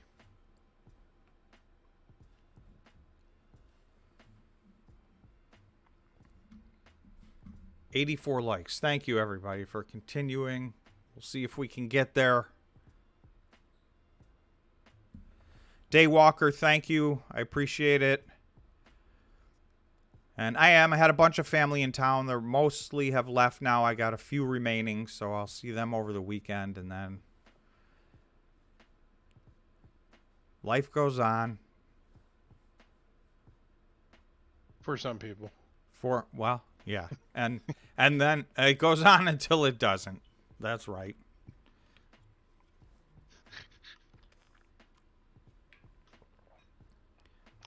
So, we got anything else? You got anything else? I know you always like to do your recaps. Let's look. Are we ever going to open up the videos that we do for the members? We talked about that, and then what was no. Is that what everybody voted on and said no? What, open the member videos to the public? Yeah, like 2 weeks later or something like that. Didn't we talk about that? I know, we had talked about that, and I did that sorry, for Barry. 1 or 2, and then I got a bunch of negative comments that I was trying to pump and dump stocks, and it's like, all right, well, then if you don't want to see them. Yeah, don't let one person spoil it.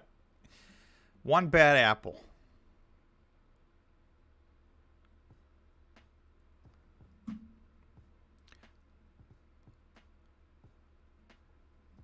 Anybody got any other thoughts, questions, comments? So we lost a little momentum in our poll. People are losing a little bit of faith, but we're still on the 60-40 going up. Darren said, glad I sold profits in HUT and bought AI instead. Yeah, that took off. Was that today or yesterday that thing took off? Do huge you move to think the HUT upside. is off the radar for a little while?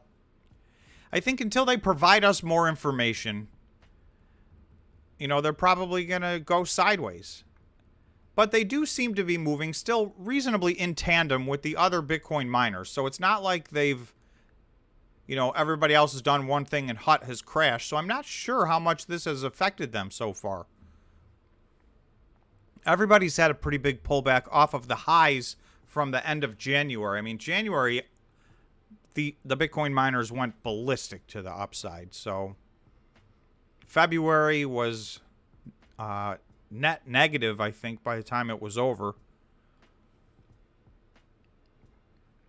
Jeff's talking about his grocery stores. Sprouts and Kroger had big earnings yesterday. Wolf has been popping, said JD. That is true. Wolf is my one of only 2 new positions I've taken in the year 2023. And that has been doing great. So, and I think there's a long way left to go. They made some moves that were, in my opinion, were critical. Thank you, Ed Mack. I appreciate it. Didn't you, we were talking about doing a video on any, and then I think the consensus is nobody would watch it, right? The audience. Last one you did. Yeah, nobody watches really any video. And right now, although I love what they're doing, they are very, very, very small. I mean, they are a nano cap stock. I'm going to go look at them. It's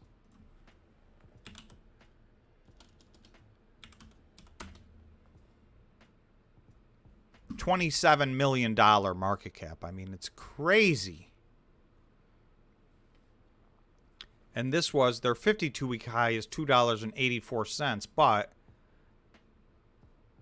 yeah, like this was a $6 stock, and now it's a 37-cent stock. So you can see this got crushed from this is October 2021. November was the highs. But also, these guys had a business plan that turned out to be not real.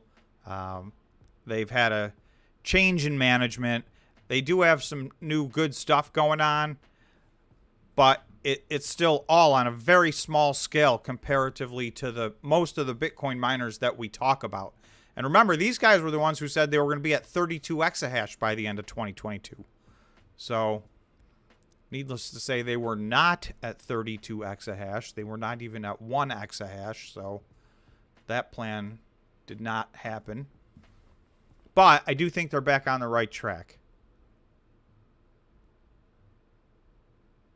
Thanks, Jeff. I appreciate it. Righteous Lion, Wolf, Rocket Ship.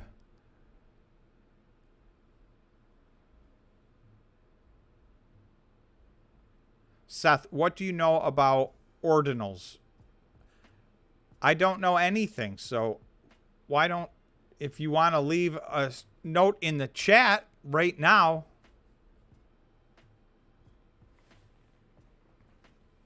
we can discuss.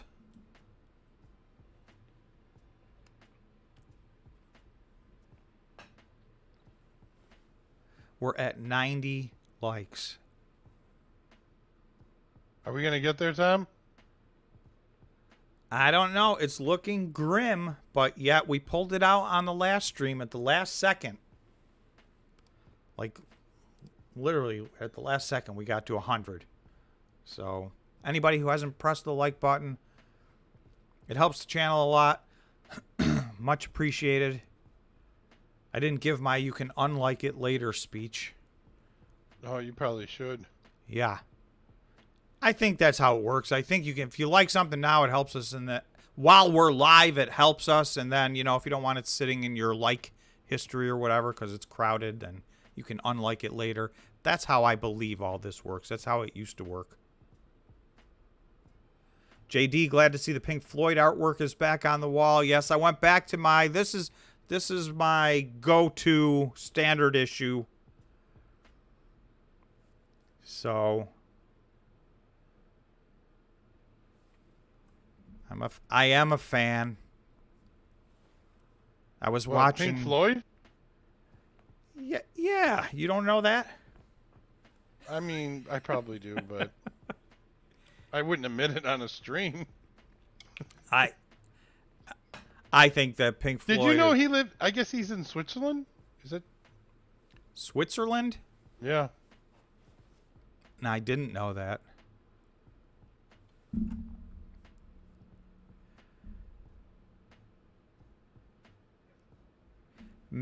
Seth is saying may make huge profits for miners. So I got to write that down and do a deep dive, Seth. Is that what you're telling me? I think that's what you're telling me.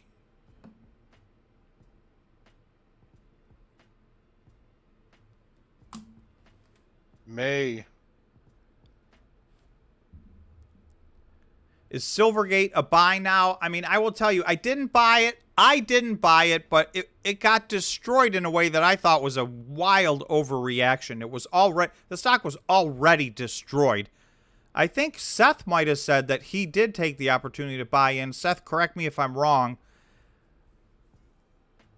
And I mean, I was very, very tempted. It's just I'm being very careful with what I buy right now. I averaged in so much. In November and December, I did so much averaging in on everything that, like, I'm over-invested. I just got the look. I gotta go. It's 6 o'clock. All right. I got the look. Wisdom Bites says Pink Floyd's been my favorite band for the last 43 years, George. Thanks for everybody for watching. Thanks, George. Thanks for joining us on the stream. Have a great weekend. See you later. That is it for George. Barry's asking, why would anyone be ashamed of being a Pink Floyd fan? They wouldn't be. And Seth is saying, yes, he did. He did take the opportunity to either open a position or dollar cost average into a position in SI. And I was very tempted, but I'm being very, very judicious with my buying right now. The only new stock I've bought, I bought Stronghold, which I did own at one point in the past and got rid of. So I added Stronghold and TerraWolf. Those are the only two new stocks I've added in the year 2023.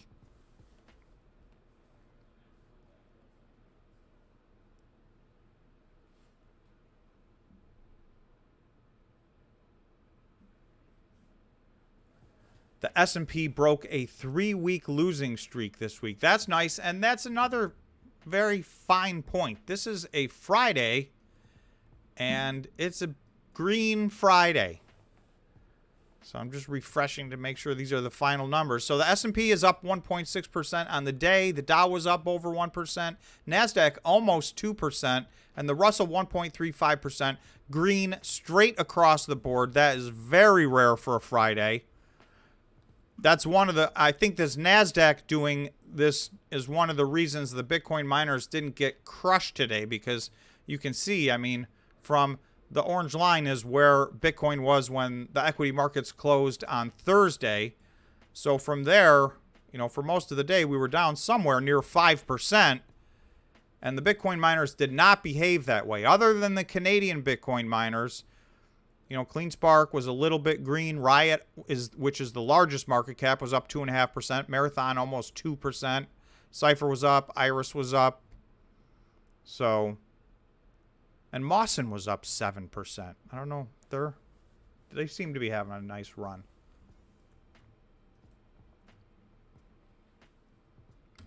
This is the last time I'm pressing it. This is the smash the like button. If there's anybody left, we're at 95 likes. This could be the end of our streak. This could be the end of our 100 like streak right now. We'll see. Thank you, Alex. Much appreciated.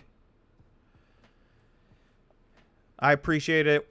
You know, we got the whole family here, and you know, we made the best of it. So, but thank you for your thoughts.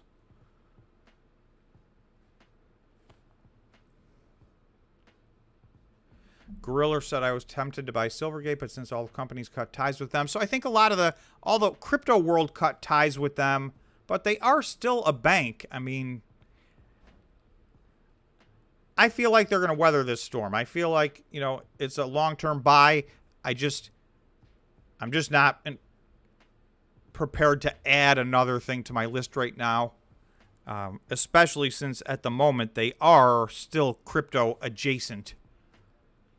Although, I mean, that's their business model, so I don't think that's going to change. I know everybody bailed on them for the time being, but that's what they do, so. Jeff said, join the membership, y'all. Thank you, Jeff.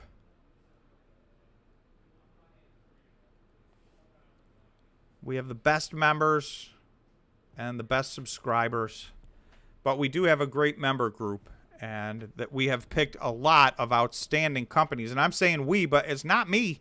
The members pick the companies for me to do a deep dive on, and we have a vast array of different industries that members are familiar with. So we've been getting some awesome picks. So it's been a learning experience for me, and hopefully that's the whole point of, you know, all the members sharing, is that we all learn from each other's knowledge. So I appreciate, to all the members, again, thank you, much appreciated.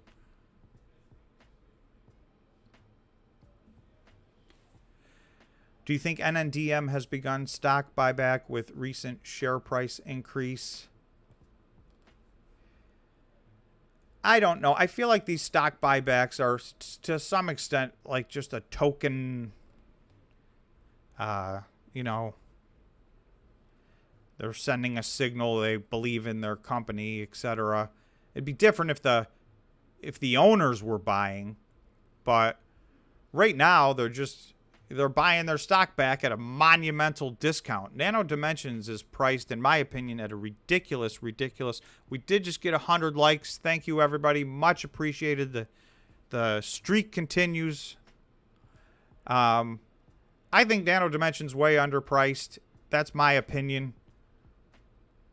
I think some people had hard feelings when they announced the stock buyback because, you know, they issued stock at very big number, and now they're buying it all back at a very little number. So, you know, for some investors, they don't like that, but. Oh, Sour Melon Gaming. I will put, oh, see, I wish my tech was here. I want to tell everybody how to get to the Discord, because I think some people haven't got to the Discord yet. Let me see if I can find it real quickly. On the next video that I do, on the next member video, I will put a thing. There's a little tutorial. It's very, very simple. It takes 2 minutes or less. You can link the accounts up and you're in the Discord. So since I'm awful at tech, I'm not the right person to explain it, but I will get back to you, Sour Melon Gaming. That is a good question, and I know you're not the only one that has that question.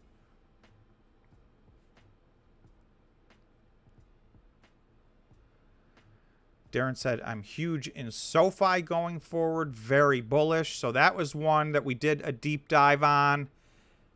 And yeah, I mean, very interesting company. Jeff said, Darren, SoFi is excellent. Yeah, that was one of many good deep dives we've had. And, you know, the thing is, and we were going to say, let's keep track of how they're all doing. But the thing is, a lot of these are not, you know, these are not swing trades or day trades. So, you know, seeing how the stock's doing 3 weeks later isn't always really necessarily the reason for doing a deep dive. We're trying to just do some due diligence, broaden our horizons, get things on our watch list, and then, you know, make buying decisions over time. But I will track, I will track all of the members' picks, but I want a larger period of time before we start talking about how they do, because, you know, this is too short of a period of time. But a lot of them have had huge runs already, I will say. Michael, yes, thank you. I have 100 likes. I appreciate it. Thanks to everybody that smashed the like button. We have continued our 100 like streak. So that's much appreciated.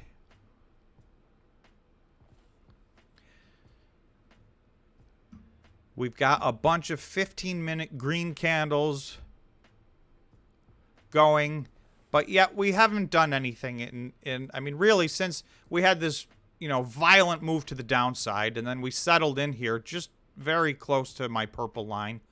I would like to stay around this line. That's my goal for the weekend, is to stay in between this 22,000 and, if we could get back above this purple line, that would be really great, because I am still looking for us.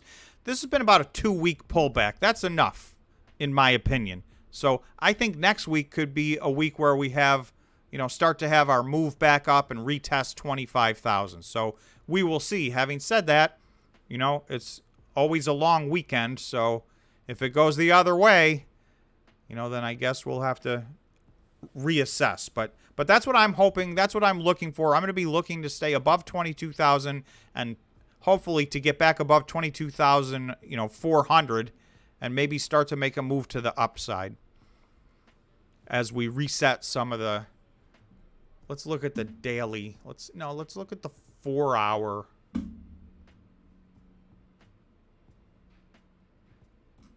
Get rid of this thing because it's not for the 4-hour. So, yeah, I mean, this was a total reset.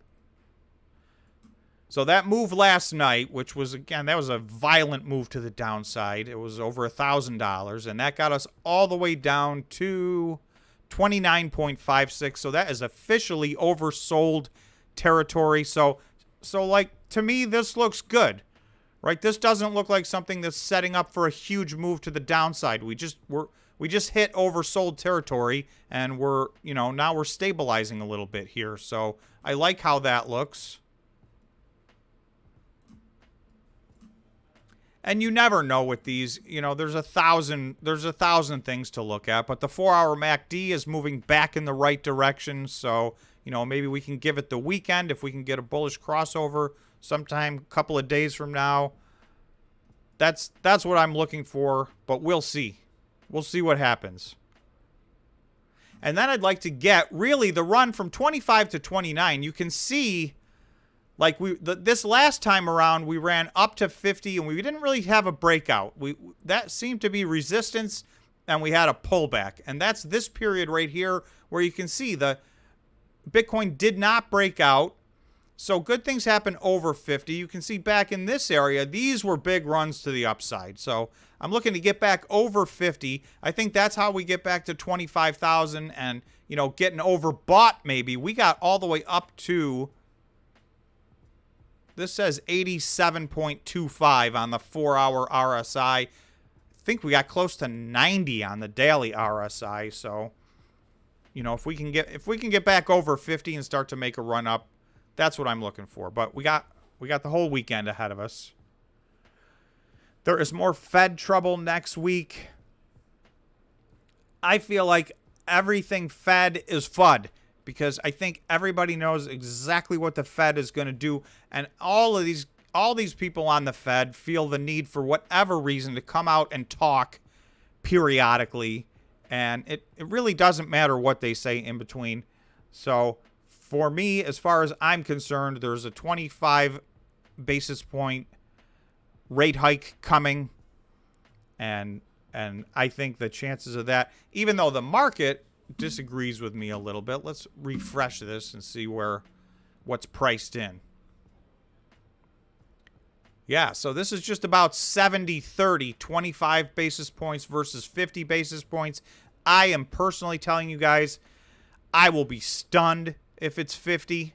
That would be a gigantic surprise to me. CPI data would have to be bad news. And even in that instance, I just don't see him going to 50. But this is what the market thinks. 70% chance. There's a 25 basis point. 30% chance. There's a 50 basis point. So that's what's going on with the Fed.